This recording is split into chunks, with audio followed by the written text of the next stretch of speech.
CAA কে supreme স্বীকৃতি, পূর্ব পাকিস্তান থেকে আগত ব্যক্তিকে নাগরিকত্ব প্রদান। 1969 সালে পূর্ব পাকিস্তান থেকে ভারতে আসেন আবেদনকারী। আইন অনুযায়ী 31/12/2014 আগে আগত অমুসলিমরা অনুপ্রবেশকারী নন, এমনটাই জানা যাচ্ছে। যে সুপ্রিম কোর্টের ইতিমধ্যেই যে বিষয় তুলে ধরা হয়েছে, যেখানে পূর্ব পাকিস্তান থেকে আগত ব্যক্তিকে নাগরিকত্ব প্রদান। 1969 সালে পূর্ব পাকিস্তান থেকে ভারতে আসেন আবেদনকারীরা। পল্লব চট্টোপাধ্যায় আমাদের প্রতিনিধি রয়েছেন ফোন লাইনে। পল্লব দা, এই বিষয়ে কি জানা যাচ্ছে? হ্যাঁ, দেখো, তুমি সবটাই মোটামুটি দিয়েছো, বলে দিয়েছো।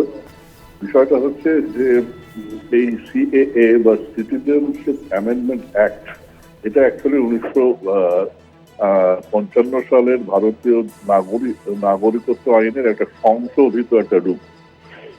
এই আইনটা 2019 সালে দেশে কার্যকর করার পর কিন্তু তুমুল বিতর্ক দেখা দেয় এবং সেই মতো ভারত সরকার স্টেপ নেবার চেষ্টা করলেও দিকে দিকে নানান বিরুদ্ধ আন্দোলন মাথা চাড়া দেয়, ফলে ফলে সেই স্টেপটা কিন্তু থমকে যায়।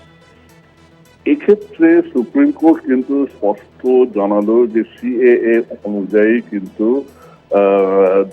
ওই 31/12/2014 অথবা তার আগে এই তিনটে দেশ অর্থাৎ পাকিস্তান, বাংলাদেশ এবং আফগানিস্তান থেকে অমুসলিম যারা ভারতে এসেছেন তাদের কিন্তু ভারতীয় নাগরিকত্ব প্রাপ্য। কোনোভাবেই তাদের কিন্তু আবেদন নাকচ করার সুযোগ। এটা যেহেতু সুপ্রিম কোর্টের রায়, অতএব এই দৃষ্টান্ত কিন্তু আরো বহু মানুষ তথা লোকেদের কাছে আশীর্বাদ হতে পারে।